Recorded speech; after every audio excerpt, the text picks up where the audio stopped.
le kiosque d'Europe 1 et toutes ses plumes. Bonjour à tous. Bonjour Thomas. Vous auriez... Ils n'étaient pas réveillés. Vous auriez reconnu Marion Calais pour les régions, Jean-Philippe Ballas pour la presse internationale, Axel de Tarlet pour la une de l'Écho et Eva Rock qui regarde la télé. On commence donc avec vos quotidiens nationaux. Avec Valls, Dragon, la Chine. Voilà comment Metro News résume le sens de la visite du Premier ministre à Pékin. L'idée, c'est de faire du business, bien sûr, mais aussi de parler du climat. Et ça te fait cette fois la une de Direct Matin, la Chine mise au défi. L'humanité sans monter une petite musique qu'il n'apprécie pas. Et titre, Macron à l'Élysée, c'est la droite qu'il préfère. 20 minutes nous révèle que la fille de Robert Boulin en appelle à la CIA pour tenter d'élucider le mystère autour de son père. Robert Boulin, ministre du Travail, retrouvé mort en 79 dans 50 cm d'eau. Fabienne Boulin reste persuadée qu'il a été la cible d'un assassinat politique. En 2009, un journaliste avait enquêté sur cette affaire. Il avait obtenu la garantie que la CIA avait bien du matériel, comme on dit, sur les circonstances de la mort de Boulin. Mais il faut aller vite car en janvier prochain, nous dit Direct Matin, le délai de prescription sera dépassé et le dossier sera définitivement enterré. Et puis aujourd'hui en France, met à l'affiche les Césars. Coup de jeune sur les Césars, titre Le Quotidien, qui se réjouit que des nouveaux talents du cinéma français émergent. Ils sont généreux et populaires. Ils sont loin de la caricature des stars glamour et inaccessibles. Et de citer notamment Reda Kateb, il est formidable Reda Kateb, Isia Higelin, Pierre Ninet ou encore Louane Emra.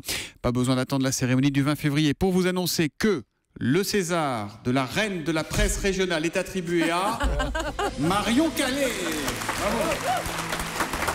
Marion Calais. Je suis très émue, je m'y attendais pas du tout Thomas. Quelles sont les unes les plus marquantes dans la presse quotidienne régionale ce matin, Marion ? Eh bien celle de la Charente Libre où s'affiche notamment Calvin et Hobbes et tout un tas de personnages de bande dessinée. Attention, sale gosse, c'est le titre à la une. En cette journée d'ouverture évidemment du Festival de la BD à Angoulême en partenariat avec Europe 1. Dans Midi Libre, le gouvernement tisse sa toile contre le djihad. Une vidéo et un site internet destiné à lutter contre la propagande djihadiste sur internet ont été mises en ligne hier. Et puis cette question à la une du Courrier de l'Ouest. La disparition du Marais Poitevin est-elle programmée ? Ça va inquiéter Julie, je la vois lever les yeux.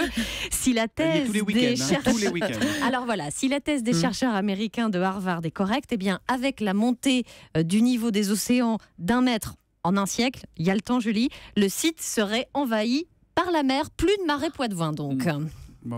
Plus les petites lentilles d'eau et les barques qui coulent. Vous avez encore un siècle devant vous, Julie. Bon, ça va, j'aurai jamais le temps. L'histoire qui vous a le plus marqué, Marion, se lit dans les pages Seine-et-Marne du Parisien. On est entre taxi et Autolib. Oui, c'est un service inédit qui a été mis en place par la communauté de communes du Bocage-Gâtinais. 2 voitures électriques mises à disposition des habitants pour une demi-douzaine de circuits avec chauffeur. C'est là qu'on est un peu au niveau du taxi. 8 communes concernées à l'est de Nemours. On est quand même là en zone rurale pour permettre aux plus jeunes et aux plus vieux d'aller faire du shopping, d'aller au marché, à l'hôpital ou au cinéma dans cette région où il y a très peu de transports en commun. En plus, le coût est modique, 4 € aller-retour. Les jeunes pourront utiliser leur passe Navigo. Et Janine de témoigner dans ces pages Seine-et-Marne du Parisien avec ses voitures électriques et le chauffeur. Tout ça me permettra de plus déranger les voisins, surtout quand ils partent en week-end et que moi je veux aller faire le marché le samedi matin.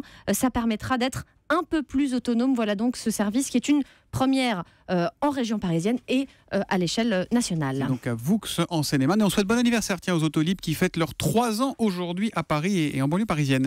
La presse internationale avec Jean-Philippe Ballas. Jean-Philippe, ce matin on parle de la Syrie avec une idée originale mais qui est une belle idée pour les enfants réfugiés. Ouais, si on leur donnait des appareils photo, vous savez, des petits appareils photo jetables pour qu'ils racontent en images leur vie dans ces vastes camps de réfugiés, un peu comme un journal de bord à hauteur de mômes finalement, les mômes victimes de la guerre qui ont dû fuir leur maison, leur école, leur pays, la Syrie, et apprendre à vivre depuis plusieurs années maintenant au milieu de toutes ces tentes rafistolées. C'est une histoire que j'ai trouvée sur le site de la BBC.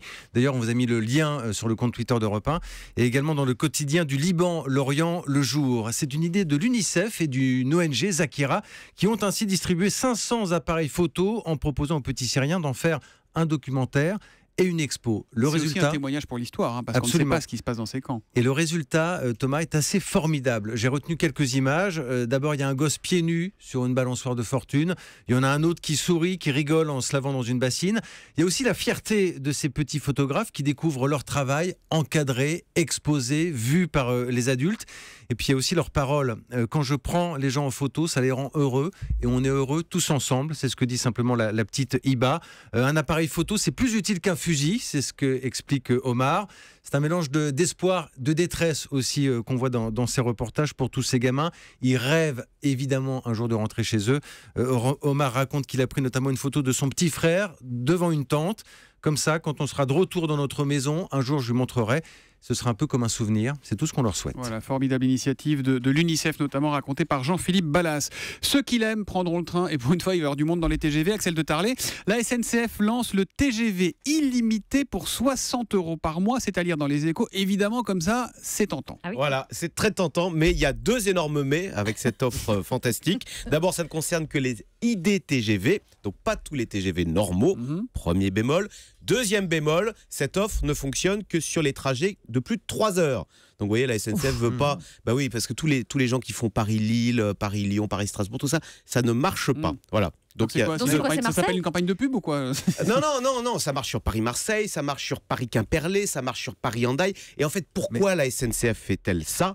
C'est parce que justement, elle a un énorme problème sur ces trajets longs, genre qui font 4 heures, où les trains, vous savez, ils arrivent en bout de gare, là, à Morlaix, à Quimper, à Hendaye, à Biarritz, ils arrivent aux 3 quarts. Ne prenez pas ces termes méprisants quand vous parlez de Morlaix. Non, mais ils arrivent aux 3 quarts vides. Vous savez, c'est la Cour des comptes qui avait dit les trains arrivent aux 3 quarts vides dans des gares, d'ailleurs aux 4/5e vides.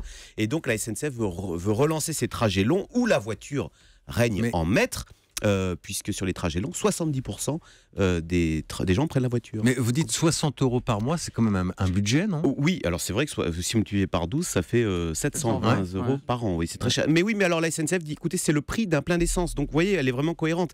Elle dit, il faut récupérer les gens qui font Paris-Hendaye en voiture, en covoiturage. D'ailleurs, c'est le prix d'un Paris-Marseille en covoiturage. Il faut que ces gens-là prennent le train pour rentabiliser ces trajets très longs où il y a 4 heures de TGV. Et là, ça ne marche pas du tout. Et alors, quand un TGV ne marche pas, que fait-on?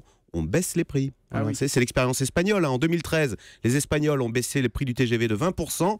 Combien il y a eu au bout de course? 23% de voyageurs en plus. Il n'y a pas besoin d'avoir fait bac plus 17 pour savoir que si c'est moins cher, les gens iront plus facilement.